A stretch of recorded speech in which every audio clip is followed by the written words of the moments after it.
Welcome to the course CSAT for UPSC. आज के इस कोर्स के सेशन में हम देखेंगे कि हम अपनी सी सैट तैयारी में कहाँ स्टैंड करते हैं, इस समय हमारा तैयारी का लेवल क्या है। क्योंकि अगर हमें पता होगा कि हमें तैयारी का लेवल क्या है, हम उसी हिसाब से अपनी तैयारी को कस्टमाइज़ कर सकते हैं।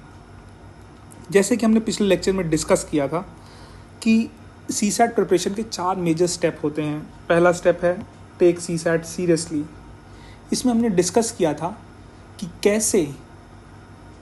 कैसे अच्छे स्टूडेंट्स भी जो जीएस में काफ़ी अच्छे मार्क्स लेके आ रहे हैं, 110 120 नंबर लेके आ रहे हैं, वो भी कैसे सी सैट में अच्छे मार्क्स ना लाने की वजह से हर साल प्रीलिम्स की से ही बाहर हो जाते हैं। तो हमें ऐसा नहीं करना, हमें इस एग्ज़ाम को सीरियसली लेना है। भले क्वालिफाइंग हो लेकिन सीरियसली करना है और अच्छे मार्क्स लेके आने हैं। सेकंड है assess your level before beginning. आपको पता होना चाहिए कि आप कहाँ पे स्टैंड करते हैं। आज का जो हमारा लेक्चर है वो मेनली इस सेकंड स्टेप के बारे में है। ये स्टेप जो फर्स्ट स्टेप था वो हमने फर्स्ट लेक्चर में, इंट्रो लेक्चर में डिस्कस कर लिया था। आगे वाले कोर्सेज में हम बाकी चीज़ों पर भी आएंगे, लेकिन आज का जो ये कोर्स है, आज का जो ये लेक्चर है वो इस चीज़ के ऊपर है। ठीक है, आगे चलते हैं। तो आज हमने क्या किया है कि आज पिछले 2-3 साल के जो पेपर्स हैं उसमें से मैंने कुछ कॉम्प्रिहेंशन के, कुछ रीजनिंग के और कुछ मैथ्स के बेसिक सवाल, जो सबसे इजी सवाल थे, उनका एक कलेक्शन बनाया है 10 सवालों का, और उसको हम साथ में करेंगे। तो पहले मैं आपको सारे 10 सवाल दिखाऊंगा, आप उसको खुद सॉल्व कीजिए वीडियो पॉज करके, या फिर आप हर सवाल के बाद वीडियो पॉज कर सकते हैं, उसको सॉल्व कीजिए एक एक करके 10 सवाल, और फिर एंड में हम साथ में उसको डिस्कस करेंगे। और इससे आपको आइडिया लगेगा कि आप अपनी तैयारी में कहाँ स्टैंड करते हैं और आपको कितनी मेहनत करने की ज़रूरत है।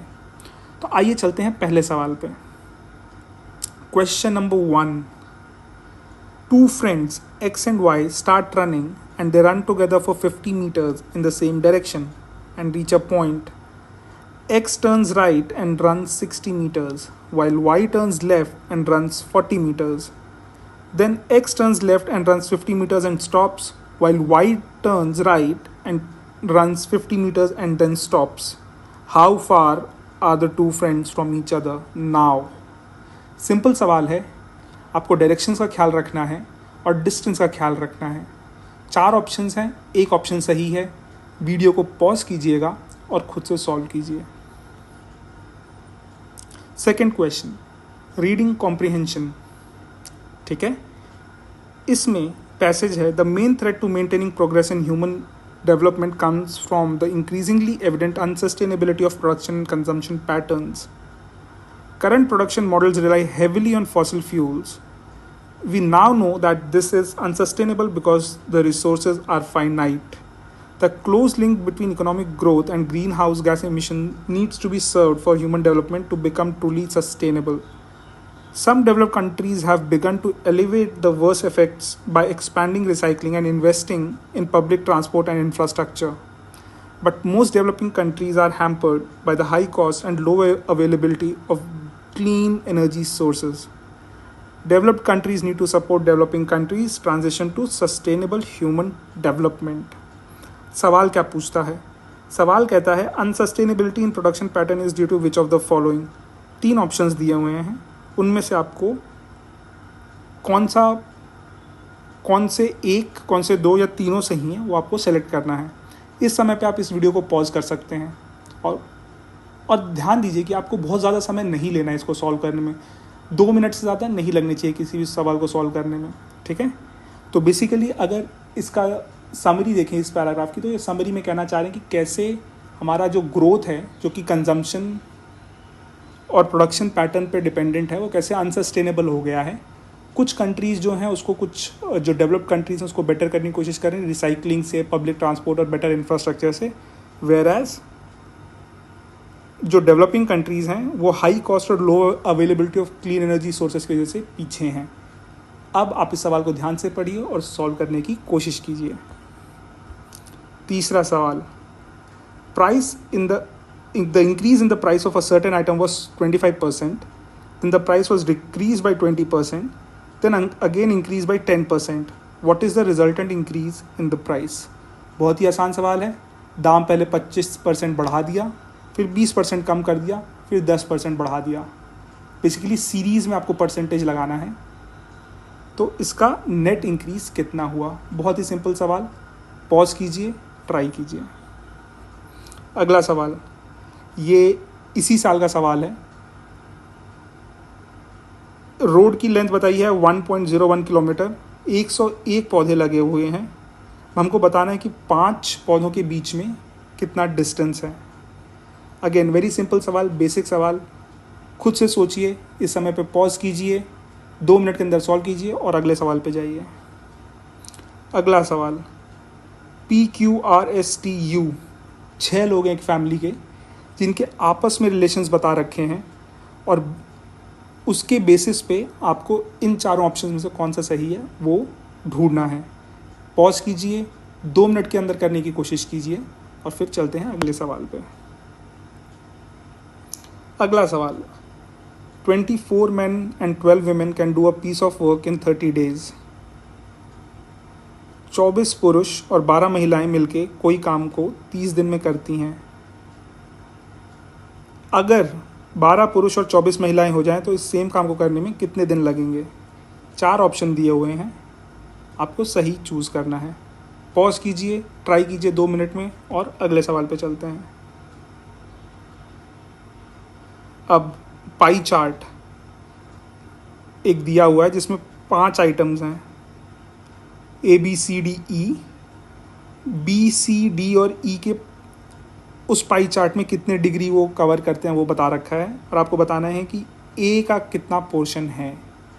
जिनको नहीं पता पाई चार्ट क्या होता है, एक गोल डायग्राम होता है जिसमें आप किसी भी चीज़ को रिप्रेजेंट करते हैं, डेटा को रिप्रेजेंट करते हैं। जब हम इसका सोल्यूशन डिस्कस करेंगे तो मैं इस पर भी आऊँगा। आपको बताना है कि क्या होगा A का परसेंटेज।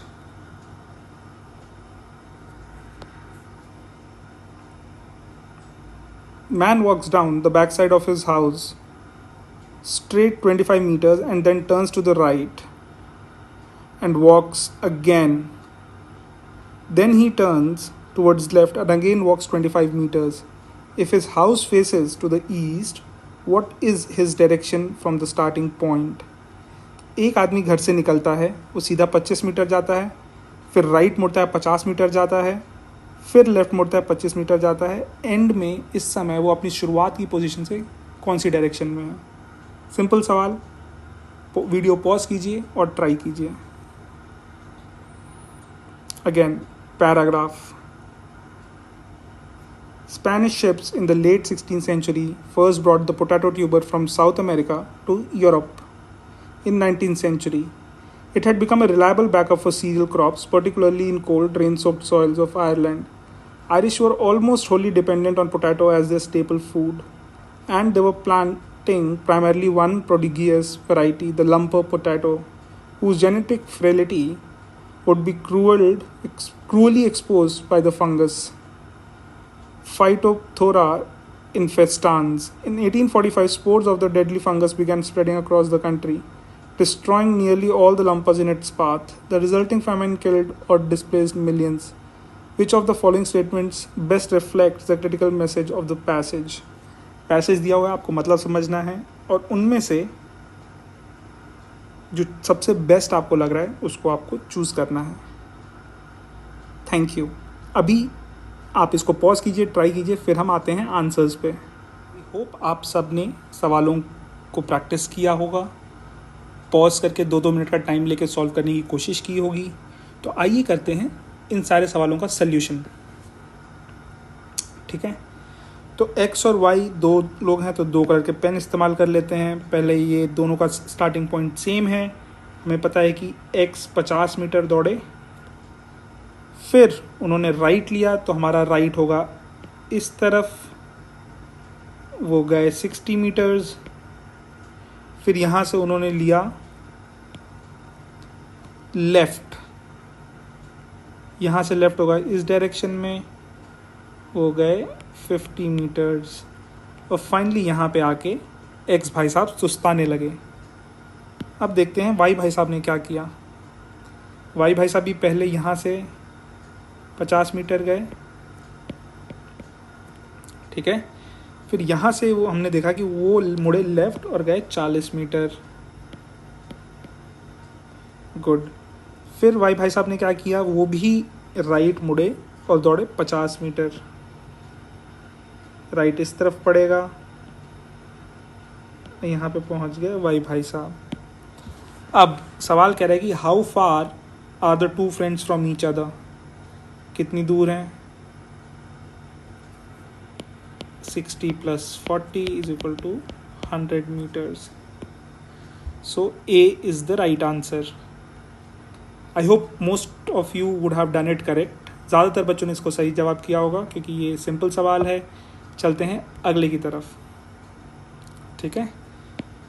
अगले में पैसेज है, रीडिंग कॉम्प्रिहेंशन है, जो कि कहता है कि main threat to maintaining progress in human development comes from increasingly evident unsustainability of production consumption pattern, ठीक है।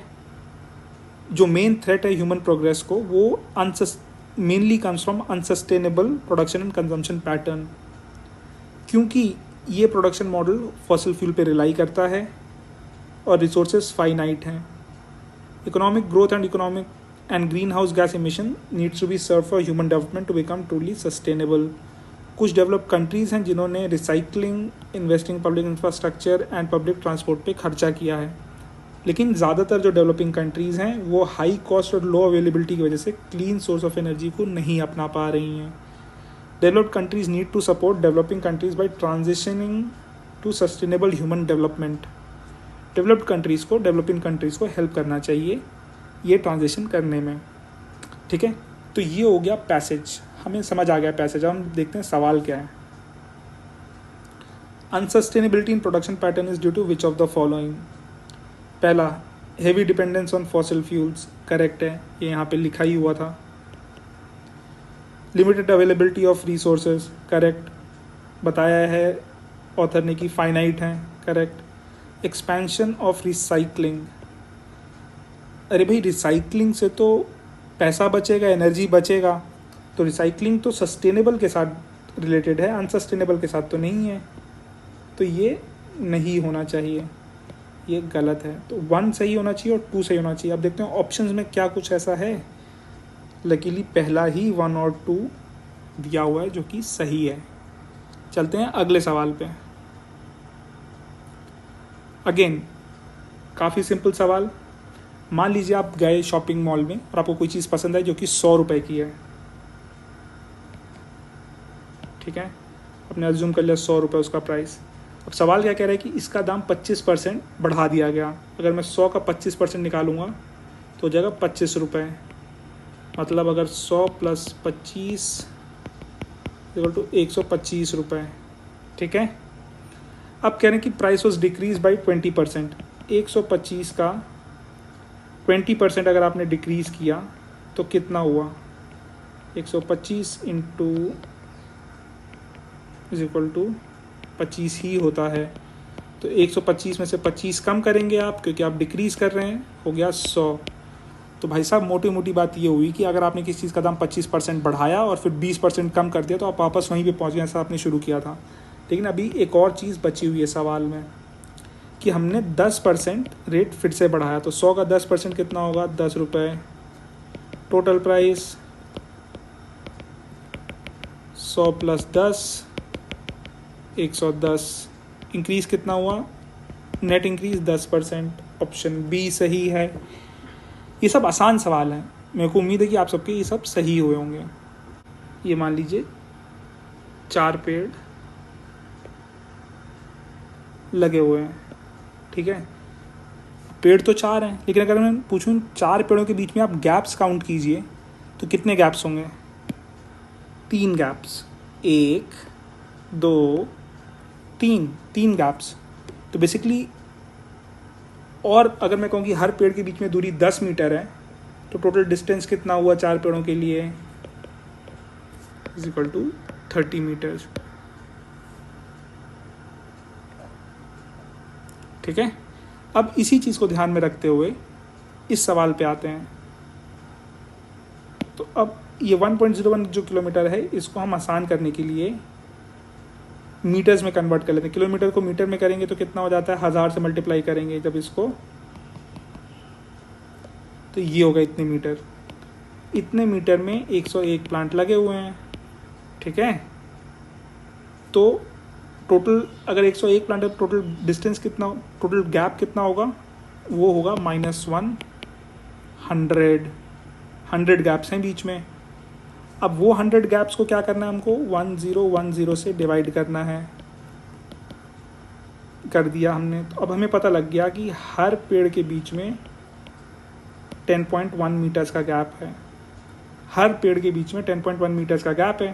तुमसे पूछा कि 5 पेड़ों के बीच में गैप कितना है, तो अब कर लीजिए आप इसको कैलकुलेट। 5 पेड़ हो गए, मतलब 4 gaps 10 meter, 10.1 meter, 10.1 meter, 10.1 meter, 10.1 meter, total हो गया 40.4 मीटर। तो सही जवाब है बी। थोड़ा सा ट्रिकी है, थोड़ा सा आपको समझना पड़ेगा, लेकिन फिर भी इसको मैं आसान सवाल ही कहूँगा। आते हैं अगले सवाल पे, जो कि है क्वेश्चन नंबर 5। ये है बड़ा इंटरेस्टिंग सवाल। इसमें क्या दिया हुआ है, हमें 6 फैमिली मेम्बर हैं, PQRSTU, और ये आपस में फैमिली हैं। इस तरीके के सवाल को सॉल्व करने के लिए हमको बनाना पड़ता है फैमिली ट्री। तो उसके लिए आपको कुछ सिंबल्स आप अपने खुद भी तैयार कर सकते हैं, या जो मैं करता हूँ इसको आप फॉलो कर सकते हैं। अगर मुझे किसी भी मेंबर का जेंडर पता चलता है तो मैं उसको इनसर्कल कर लेता हूँ, और इनसर्कल का मतलब है फीमेल, ठीक है। आप इसको मेल भी रख सकते हैं, कोई दिक्कत नहीं है। यदि मुझे पता चलता है कोई भी 2 लोग आपस में शादीशुदा हैं, या जिसे हम कहते हैं स्पाउस हैं, तो मैं इसे 2 लाइनों से डिनोट करता हूँ। अगर कहीं पे भी मुझे पता चलता है कि कोई किसी का बेटा या बेटी है, तो उसको डिनोट करने के लिए मैं ऐसे नीचे डाउनवर्ड एरो का यूज़ करता हूँ, ठीक है। अब ये सिंबल्स को यूज़ करके हम इजीली फैमिली ट्री बना सकते हैं। हमें सिर्फ एक एक स्टेटमेंट को देखना है और उसके बाद एक फैमिली ट्री बनाना है। आर, तो अब आते हैं क्वेश्चन पे। R is the spouse of Q. R is the spouse of Q. ये दोनों शादीशुदा हैं। अभी हमें इन दोनों का जेंडर नहीं पता है। अगला स्टेटमेंट है you is the mother of T. You is the mother of T. इससे हमें क्या पता चलता है, यू जो हैं वो टी की माता जी हैं, और माता जी हैं तो ऑब्वियसली फीमेल हैं, ठीक है। And S is the daughter of you, ठीक है। एस फीमेल हैं और यू की डॉटर हैं, तो इससे हमें क्या पता चलता है कि एस फीमेल हैं और टी की बहन हैं और यू की बेटी हैं, ठीक है। अभी तक हमें ये चीज़ें समझ आ गई हैं। P's daughter is T. P की डॉटर टी है। तो अभी हमें पता था कि यू की, इससे हमें क्या पता चलता है, टी डॉटर है, पहली बात फीमेल है, और हमें पता है यू जो है वो टी के बच्चे हैं, और ये बता रहे हैं कि पी की जो डॉटर है वो टी है, मतलब पी और यू आपस में मैरिड हैं, ठीक है। इससे ये रिलेशन पता चल गया। और हमें पता चलता है आर का जो बेटा है वो पी है। आर का जो बेटा है वो पी है, ठीक है। तो बेसिकली आर का बेटा पी, आर और क्यू का बेटे जो हैं वो पी हैं, यू उनकी बहू हुई, और टी और एस उनके पोता पोती हुए। तो ये बन गया हमारा फैमिली ट्री। अब पढ़ते हैं ऑप्शन में क्या क्या दे रखा है। एक स्टेटमेंट और है, एक second. There are 2 couples in the family. 2 जोड़े हैं घर में। पहला जोड़ा ये हो गया आर और क्यू का, दूसरा जोड़ा हो गया पी और यू का। सही जवाब। मतलब इससे हमें डबल श्योर हो गया कि हमारा फैमिली ट्री सही है। Q is the grand father of T.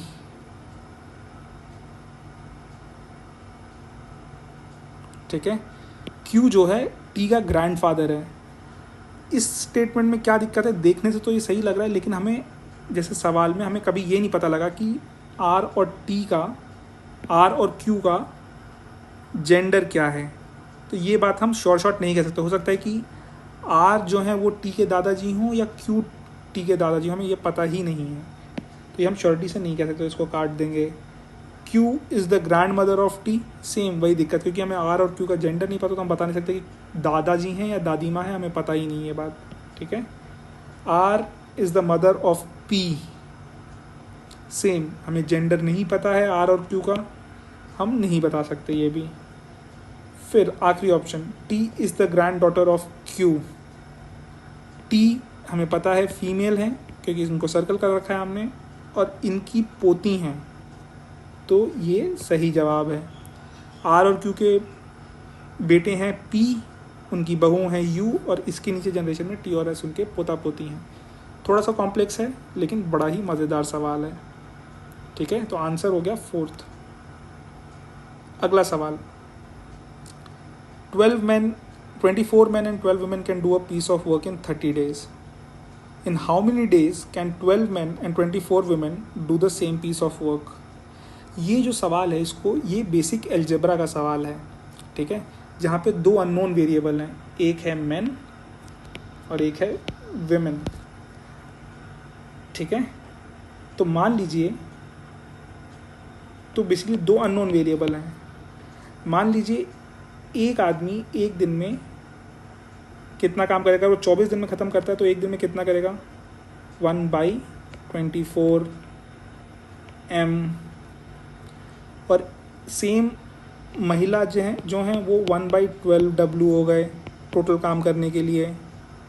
ठीक है, एक दिन में 1/30 काम हुआ, तो अगर 1/24 मैन और 1/24 वुमेन इज इक्वल टू 1/30, क्योंकि टोटल काम 30 दिन में हो रहा है। So how many days can 12 men and 24 women take to do the same piece of work? अब इस सवाल में दिक्कत क्या है कि जब आप अलजेब्रा करने जाते हैं तो आपके पास कई तरीके की इक्वेशंस होती हैं। अब जैसे ये जो इक्वेशन बनी है आपकी, इसमें क्या है, इसमें 2 अननोन वेरिएबल्स हैं m और w, और जितने अननोन वेरिएबल्स होते हैं हमें उतनी ही इक्वेशंस चाहिए होती हैं सॉल्व करने के लिए। अगर यहाँ पे इसी सवाल में चिल्ड्रन भी दिया होता तो हमें इक्वेशन को सॉल्व करने के लिए 3 इक्वेशन लगेंगी, अननोन वेरिएबल को जानने के लिए 3 इक्वेशन लगेंगी। यहाँ पे हमें सिर्फ एक ही इक्वेशन दी गई है, और अगले सवाल में बोला कि 12 मैन एंड 24 वुमेन कितने में करेंगे। तो ये करना तो पॉसिबल नहीं है, क्योंकि आप एक इक्वेशन से 2 अननोन वेरिएबल नहीं निकाल सकते। ऑप्शन की तरफ जाते हैं। 30 डेज नहीं पता क्योंकि हमने सॉल्व नहीं किया है, सॉल्व कर ही नहीं पा रहे हम।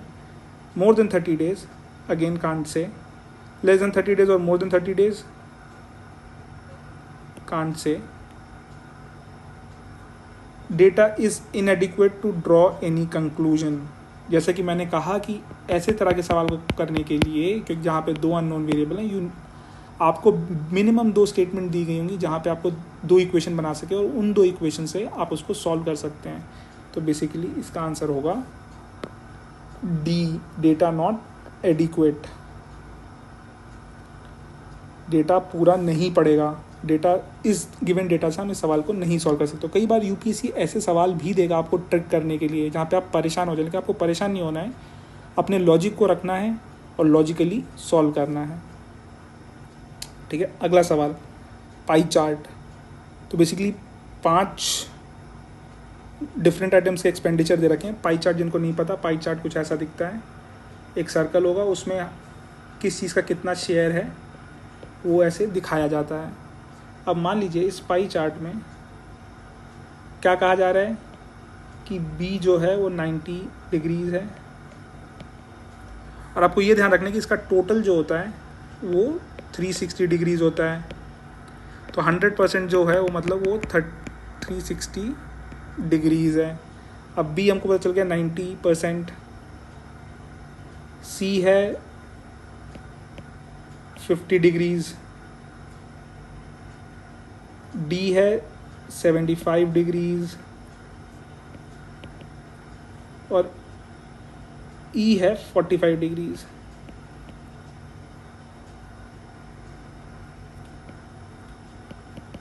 ठीक है, अब ए हमको बताना है। हमें पता है कि टोटल 360 डिग्रीज है। ए प्लस 90 प्लस 50 प्लस 75 प्लस 45 कितना हो गया ये, 90 प्लस 50 140,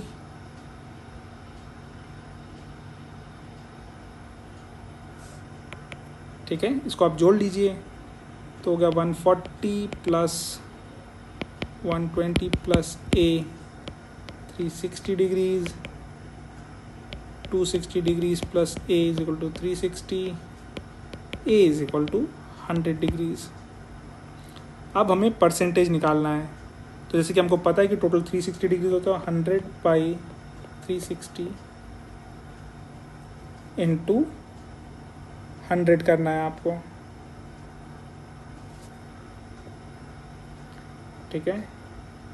ये चला गया 25 और यहाँ पे बचा 9 इक्वल टू 250/9।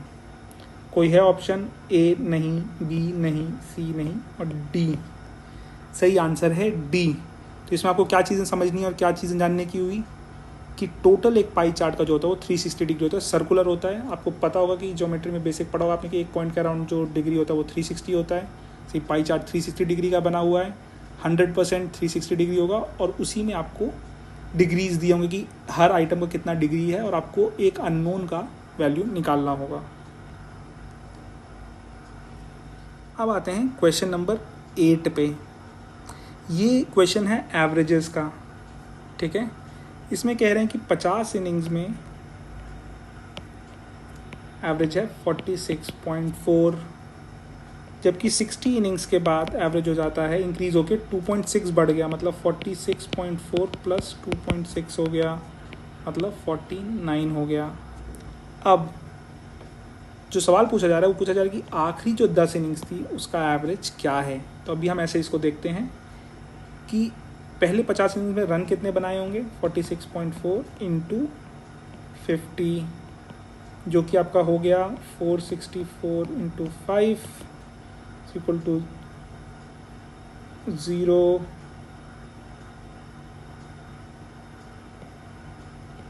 02320 हो गया, ठीक है।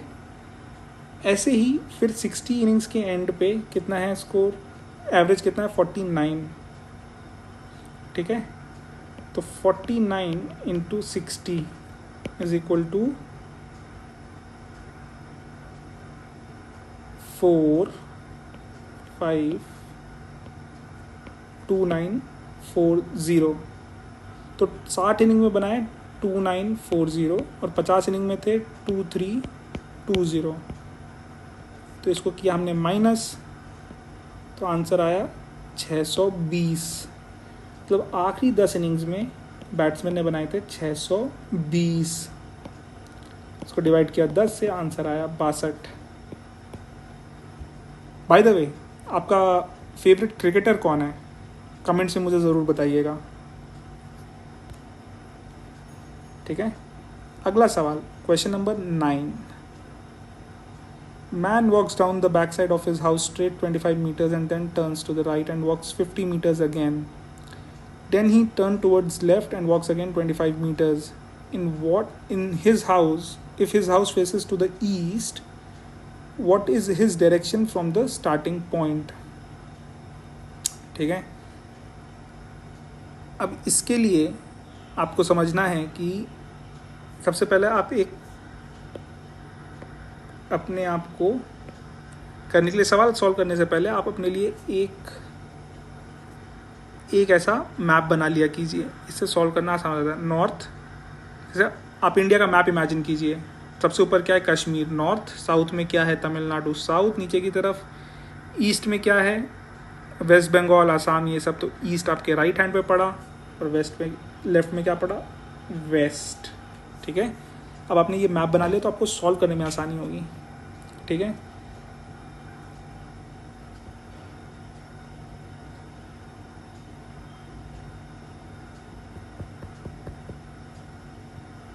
ठीक है, फिर से बना लेते हैं, सॉरी गायब हो गया। नॉर्थ में कश्मीर, साउथ में तमिलनाडु, असम, वेस्ट बंगाल ईस्ट में होता है और लेफ्ट हाथ पे पड़ता है आपका वेस्ट। अब जो भाई साहब है हमारे, उनका घर ईस्ट की तरफ है, ठीक है। ये उनका घर है मान लीजिए, इसका चेहरा जो है वो ईस्ट की तरफ है। तो बैक साइड किस तरफ होगा, इस घर का बैक साइड होगा वेस्ट की तरफ। तो क्या बता रहे हैं, back side of his house, ठीक है, घर के पीछे से निकले, मतलब वेस्ट की तरफ गए 25 मीटर, फिर यहाँ से राइट की तरफ मुड़ गए यहाँ से राइट क्या होगा, इस तरफ राइट होगा, ठीक है, ऊपर की तरफ, नॉर्थ की तरफ। कितना चले, 50 मीटर। अब फिर यहाँ से फिर लेफ़्ट की तरफ मुड़ गए,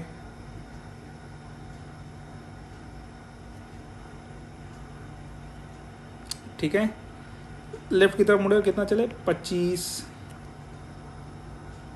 ठीक है। अब यहाँ पे हमारे भाई साहब यहाँ पे हैं, और ये आपका स्टार्टिंग पॉइंट था। अब आप इसको फिर से इधर देखिए, अगर मैं इस डायग्राम को साफ करके यहाँ पे बनाऊँ तो ये मेरे घर का पीछे की तरफ था जहाँ से मैं निकला, स्टार्ट पॉइंट, और ये है मेरा एंड पॉइंट। अब फिर से आप इसको ऐसे करके देखिए, अगर ये मेरा स्टार्ट पॉइंट था और भाई साहब यहाँ पे हैं, तो हमने कैसे बनाया था, नॉर्थ साउथ ईस्ट वेस्ट, तो ये डायरेक्शन क्या हुई, नॉर्थ वेस्ट, क्योंकि नॉर्थ और वेस्ट के बीच में, तो नॉर्थ वेस्ट। आंसर हुआ आपका डी। तो ये बहुत बेसिक चीज़ है, इसमें आपको हर सवाल में ऐसी एक ट्रिक समझनी है। यदि आप डायरेक्शन का आपको कभी भी आप डाउट होता है, तो आप पहले ही सवाल शुरू करने से पहले नॉर्थ साउथ ईस्ट वेस्ट अपने उसमें पेपर में बना दीजिए, जहाँ पे भी आप सोल्यूशन इसका कर रहे हैं, और फिर देखिए और कि किस तरफ मुड़ने के लिए कह रहा है, किस तरफ चीज़ें जा रही हैं और किस डायरेक्शन में है। तो इससे आपका सवाल बहुत आसानी से सॉल्व हो जाता है और इससे गलती होने के चांसेस भी बहुत कम रहते हैं। लास्ट सवाल, Spanish ships in the late 16th century first brought potato tuber. अरे वाह, दोनों सवाल पोटैटो के ऊपर ही हैं,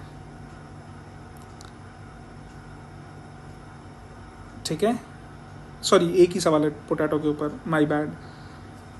पोटैटो ट्यूबर स्पेनिश लेके आए साउथ अमेरिका से यूरोप लेके आए,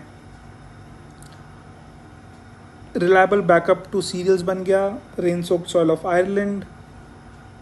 आयरलैंड के जो लोग थे वो इस पोटैटो की क्रॉप पे डिपेंडेंट हो गए और उन्होंने एक ही तरीके का पोटैटो लगाया जो कि लंपर पोटैटो था। क्योंकि आपने एक ही तरीके का पोटैटो लगाया, उसकी वजह से आपके पास कोई डाइवर्सिटी नहीं थी, ठीक है। तो तभी मार्केट में एक नया इन्फेक्शन आता है, फंगस आता है, जिसको बोलते हैं फाइटोथोरा इन्फेस्टेंस। 1845 में इसके सबके स्पोर्स पूरे कंट्री में फैल गए, सारी क्रॉप डिस्ट्रॉय हो गई, मिलियंस ऑफ पीपल या तो उनकी मृत्यु हो गई या तो वो डिस्प्लेस हो गए।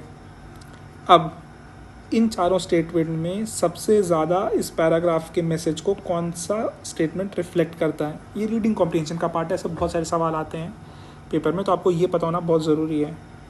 पहला, for introducing any foreign plant into a country the soil and climatic conditions of the country should be suitable. Obviously ये तो सूटेबल होगा तभी आप कर पाएंगे, और आयरलैंड सूटेबल भी था, लेकिन सूटेबल होने की वजह से ये जो आपदा आई, जो डिस्ट्रक्शन हुआ, वहाँ पे बहुत सारे लोग मरे, वो नहीं था, तो ये आंसर सही नहीं हो सकता।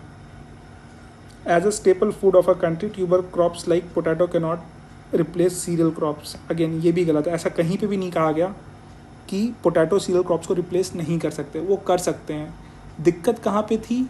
दिक्कत ये थी कि आपने सारे ही एक तरीके के पोटैटो लगा दिए, और जब उनमें से कोई एक फंगस आया जो एक वैरायटी को इन्फेक्ट करता था, उसने उस वैरायटी को इन्फेक्ट किया, और कोइंसिडेंटली आपने उसी वैरायटी के सारे पोटैटो लगा दिए, सब कुछ डिस्ट्रॉय हो गया, ठीक है। तो इसलिए सेकंड भी सही नहीं है। Some of the fungal infection of plant can not be prevented and stopped from spreading across large areas. ये कुछ सही लग रहा है। चौथा है, relying on a homogeneous food source is not desirable, ठीक है।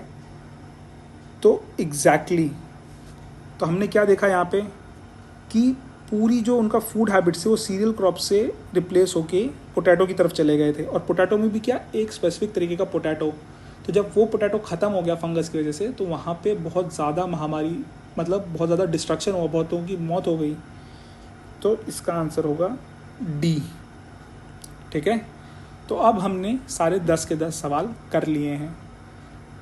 अब हमको ये देखना है कि हमारे कितने मार्क्स बन रहे हैं।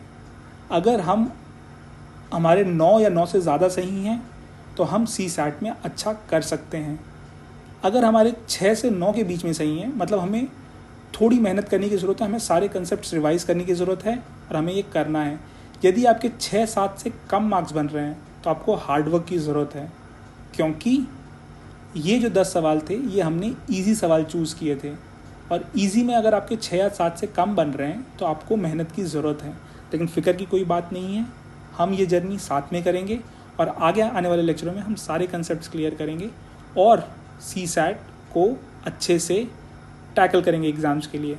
Thank you so much friends, see you in the next lecture, all the best, thank you.